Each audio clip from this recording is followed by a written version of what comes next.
بسم اللہ الرحمن الرحیم۔ حضرت طلحہ رضی اللہ تعالیٰ عنہ کا اسلام قبول کرنا۔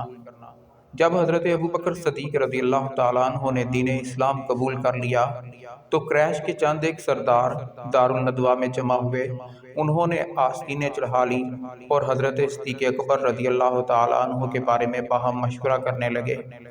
انہوں نے کہا کہ ایک آدمی کو مقرر کیا جائے جو ان کو پکڑ کر لائے، ان کو اپنے معبودوں کی دعوت دے۔ چنانچہ انہوں نے طلحہ بن عبید کو ان کے پاس بھیجا۔ حضرت طلحہ رضی اللہ تعالیٰ عنہ حضرت ابوبکر صدیق رضی اللہ تعالیٰ عنہ کے پاس پہنچے۔ اس وقت حضرت صدیق اکبر رضی اللہ تعالیٰ عنہ لوگوں میں بیٹھے ہوئے تھے۔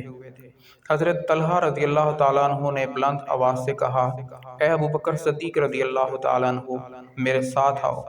حضرت ابوبکر صدیق رضی اللہ تعالیٰ عنہ نے پوچھا، تم مجھے کس کی دعوت دیتے ہو؟ انہوں نے کہا، میں آپ کو لات و عزیٰ کی عبادت کی طرف دعوت دیتا ہوں۔ حضرت ابوبکر صدیق رضی اللہ تعالیٰ عنہ نے فرمایا، کون لات؟ حضرت طلحہ رضی اللہ تعالیٰ عنہ نے کہا، اللہ کی بیٹیاں۔ حضرت ابوبکر صدیق رضی اللہ تعالیٰ عنہ نے فرمایا، پھر ان کی ماں کون سی ہے؟ یہ سن کر حضرت طلحہ رضی اللہ تعالیٰ عنہ خاموش ہو گئے، کوئی بات زبان سے نہ نکالی۔ حضرت ابوبکر صدیق رضی اللہ تعالیٰ عنہ طلحہ رضی اللہ تعالیٰ عنہ کے ساتھیوں کی طرف متوجہ ہوئے اور فرمایا، اپنے ساتھی کا جواب دو۔ وہ بھی خاموش رہے، انہوں نے جواب نہیں دیا۔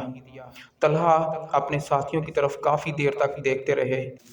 وہ خوفناک قسم کی خاموشی میں مستغرق و منہمک اور سرگردان ہے تو دوبارہ کہنے لگے، اے ابوبکر صدیق رضی اللہ تعالیٰ عنہ، اٹھو، میں گواہی دیتا ہوں کہ اللہ کے سوا کوئی معبود نہیں، اور گواہی دیتا ہوں کہ حضرت محمد صلی اللہ علیہ وآلہ وسلم اللہ کے رسول ہیں۔